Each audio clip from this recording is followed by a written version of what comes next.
Each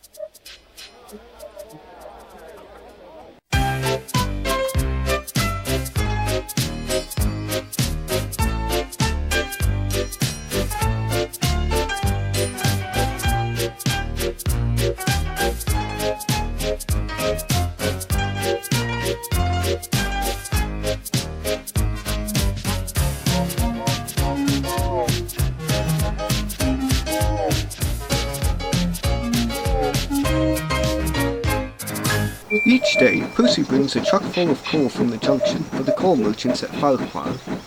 One morning, Thomas was resting when Percy arrived. "Be careful on this siding, Percy," he warned. "These buffers aren't very safe." He got no further. The door of the truck suddenly burst open as it passed Thomas.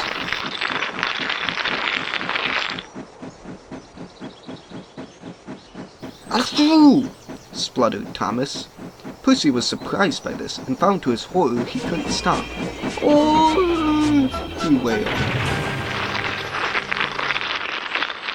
When the dust finally settled, Thomas and Percy were both cloaked in coal dust. Thomas's paint had been so smart and sparkling the day before that Percy laughed. "Ha ha ha!" chuckled Percy. "You should see yourself, Thomas." "Well, you don't look so useful yourself," retorted Thomas furiously, "so stop your stupid giggling." Now Percy was furious, and he spent the rest of the day wondering how to pay Thomas back. At last, after some time, the coal bunker was mended, the coal shoveled into it, and Thomas and Percy could move. But they were both filthy and very cross. Thomas thought Percy had coal dusted him deliberately, and Percy was cross with Thomas for thinking so. Later, Thomas was ill and went to the works, but when he came back, he hadn't forgotten the affair with the coal. Percy was careful to keep out of his way. One evening, Percy was bringing empty stone trucks from the harbor. He was tired of his quarrel with Thomas and wanted to be friends again. He had had a good day and was feeling extra pleased with himself. He was so busy thinking how he would tell Thomas and Toby about his expert handling of the trucks that he forgot to keep a good lookout. Too late, he saw a broken branch hanging over the line straight in front of him. "Oh!" he groaned. He tried to stop, but his brakes wouldn't hold him. "Ouch!" he exclaimed a moment later. The branch hit his smoke box, broke away, and crashed to the ground.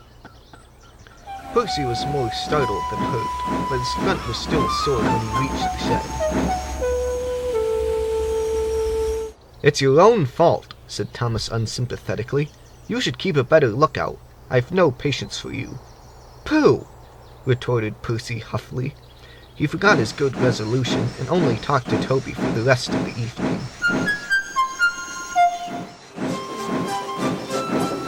Percy didn't speak to Thomas the next day either. "I say, Toby," he said in the shed that evening, "what's a drip, do you know?"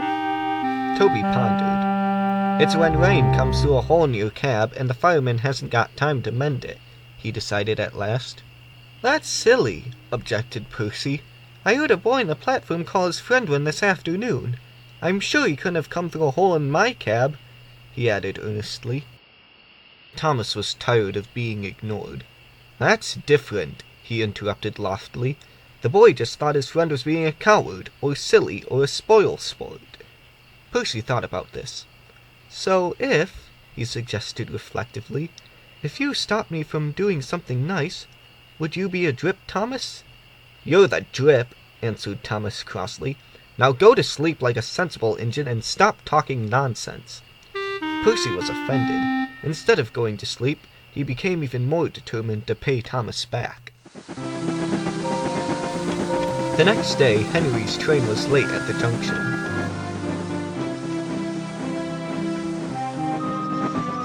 When Thomas set out along the valley, he was trying to make up for lost time.